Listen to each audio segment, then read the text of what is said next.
আজকের গল্প অসহায় টমেটো গাছ। শিবপুর গ্রামে টোনা তার বৃদ্ধ মাকে নিয়ে বসবাস করত। টোনারা অনেক গরিব ছিল, অন্যের জমিতে কাজ করে কোনো রকম মা ছেলে সংসার চলতো। মা মা মা গো, আমাকে কিছু খেতে দাও, আমাকে যে কাজে যেতে হবে। মা, ও মা। এই তো বাবা, এই নে, তাড়াতাড়ি খেয়ে নে তো। কিন্তু মা, তুমি কি খেয়েছো মা? বাবা রে, ঘরে কিছু চাল ডাল ছিল, তাই দিয়ে তোকে রান্না করে দিয়েছি। আমার না খেলেও চলবে রে বাবা, তুই খেয়ে নে। না মা, তুমি খাবার না খেলে আমি কিছুতেই খাবার মুখে দেব না, এই কিন্তু বলে দিলাম। বাবা, তুই জেদ করিস না তো, যেটুকু খাবার সেটুকু দিয়ে যে একজনেরই পেট ভরবে রে, আর আমার না খেয়ে থাকার অভ্যাস আছে। তুই সারাদিন কত পরিশ্রম করিস বাবা, এখন বেশি কথা না বলে খেয়ে নে তো। না গো মা, তোমার ছেলে এতটাই নিষ্ঠুর নয় যে মাকে না খাইয়ে সে খাবে। এসো মা, আমি তোমাকে খাইয়েই দিচ্ছি। এই বলে টোনা তার মাকে খাইয়ে দেয়, আবার সে নিজেও খাবার খায়। এরপর খাওয়ার শেষে টোনা লাঙ্গল নিয়ে কাজে চলে যায়। এভাবেই তাদের মা ছেলের দিন কাটছিল। টোনা তার মাকে অনেক ভালোবাসতো।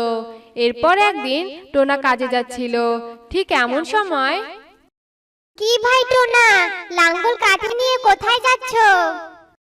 এই যে বৌদি, কাজে যাচ্ছি। আজ মন্টু দাদার জমিতে কাজ পেয়েছি গো। ও তাই বুঝি?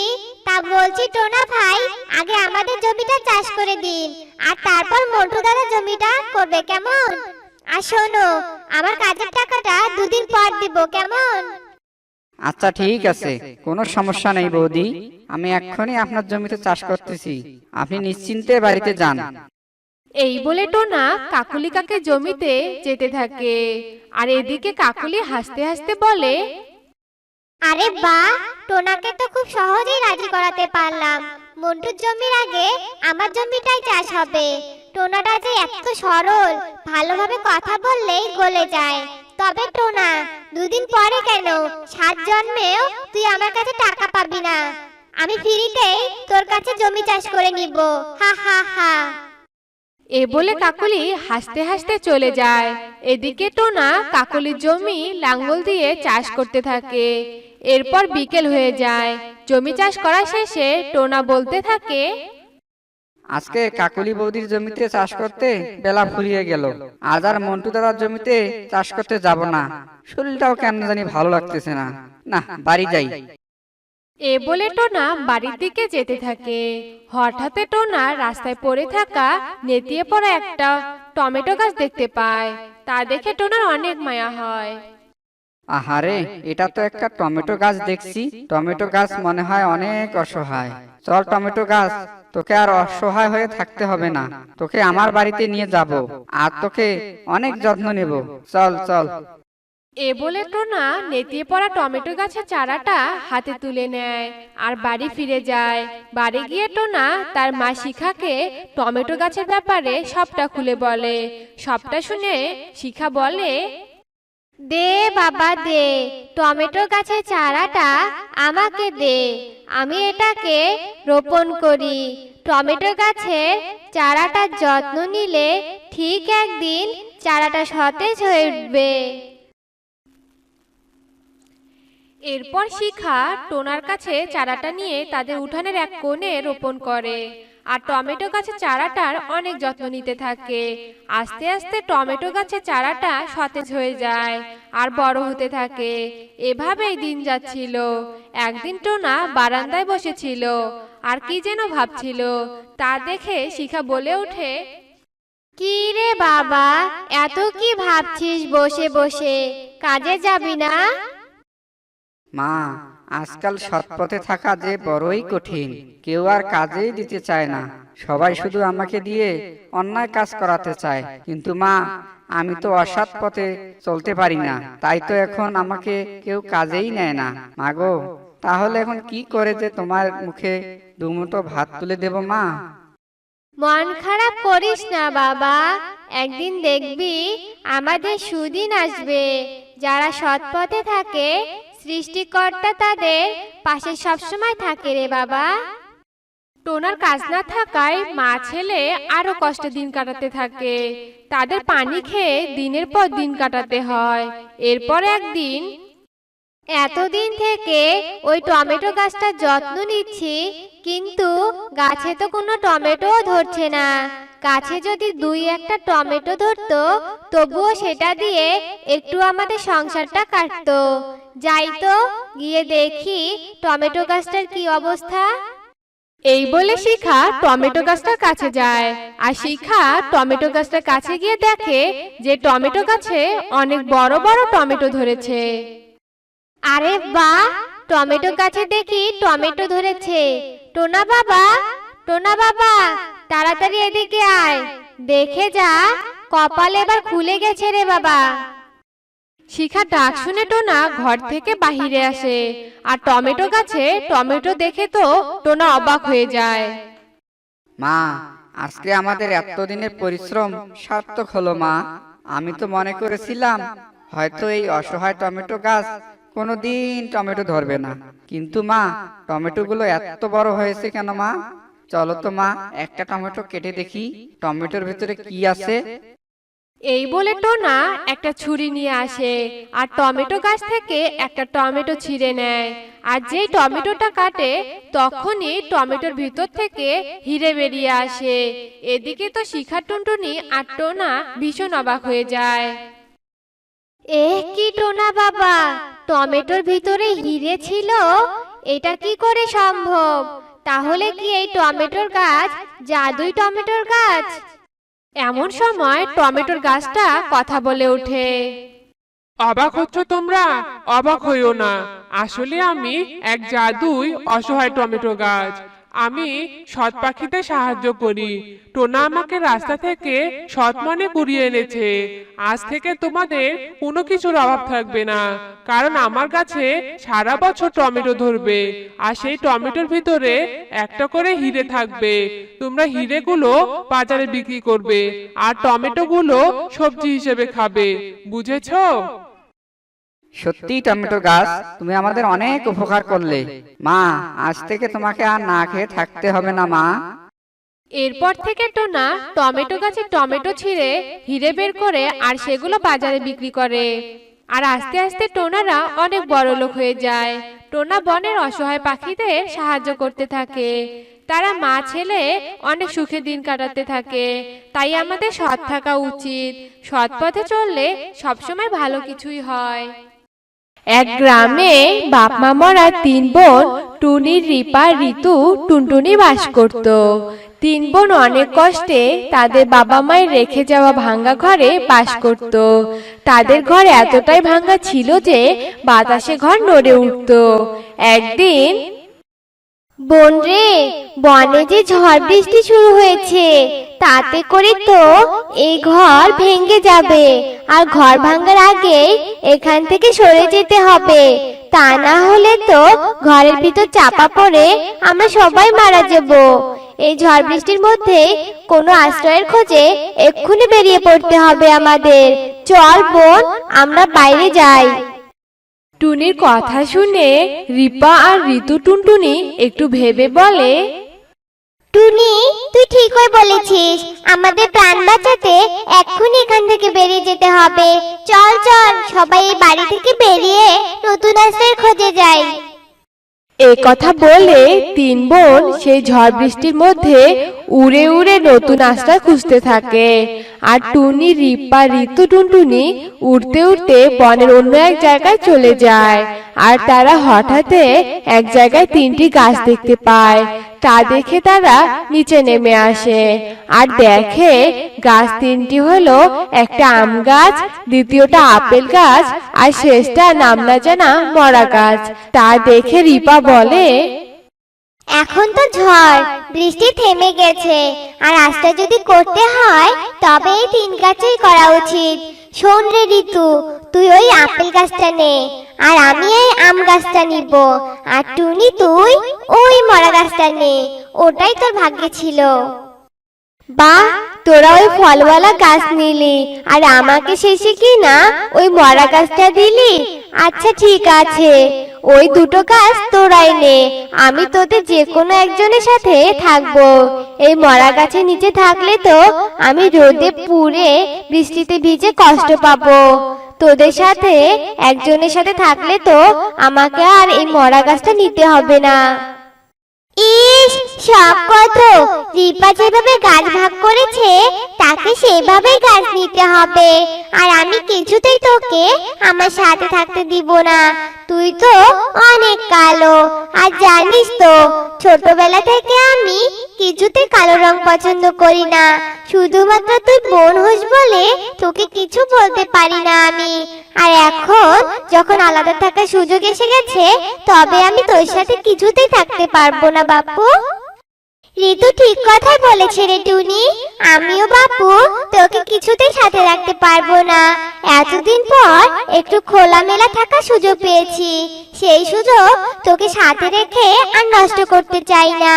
আর তুই তো কুৎসিত কালো, তোর সাথে ওই মরা গাছটাই ভালো মানায় রে, সেভাবে তো ভাগ করেছি। টুনি নিজ বোনদের মুখে এমন স্বার্থপরতার কথা শুনে মনে ভীষণ কষ্ট পায় আর কাঁদতে কাঁদতে বলে, ঠিক আছে, আমি কুৎসিত কালো বলে যদি আমাকে সাথে নিতে তোদের ঘৃণা লাগে, তাহলে আমি এই মরা গাছেই থাকবো। তবুও তোরা সুখে থাকবো।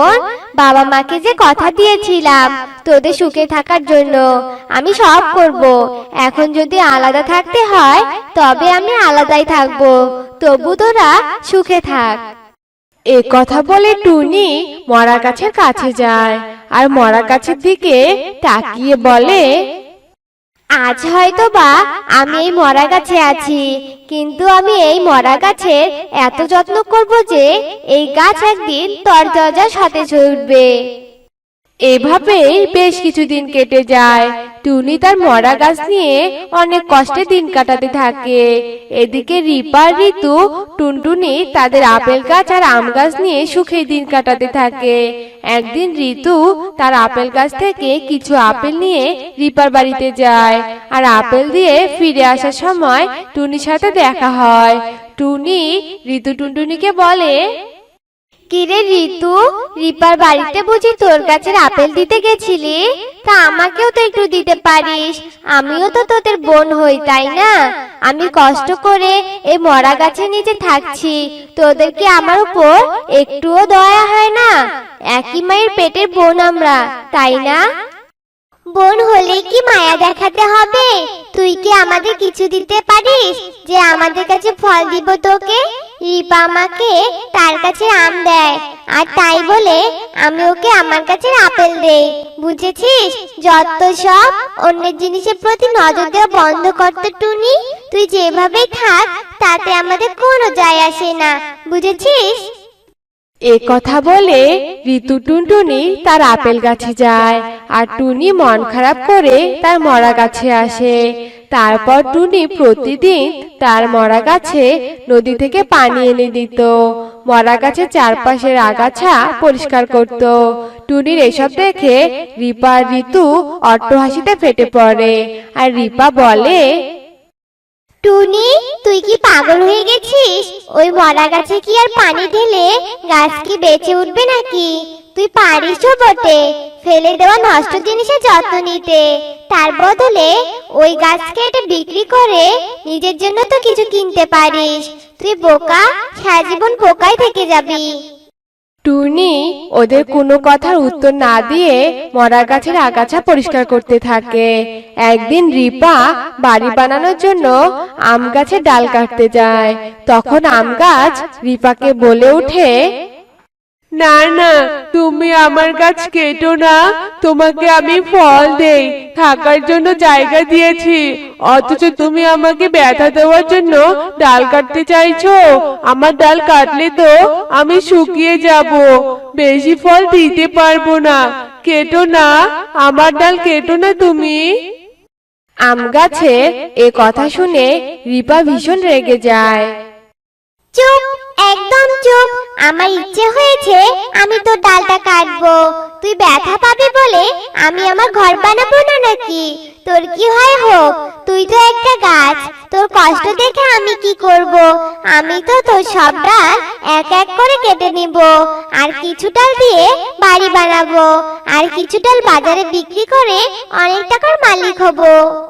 এ কথা বলে রিপা আম গাছে ডাল কাটতে থাকে আর আম গাছ ব্যথায় চিৎকার করতে থাকে।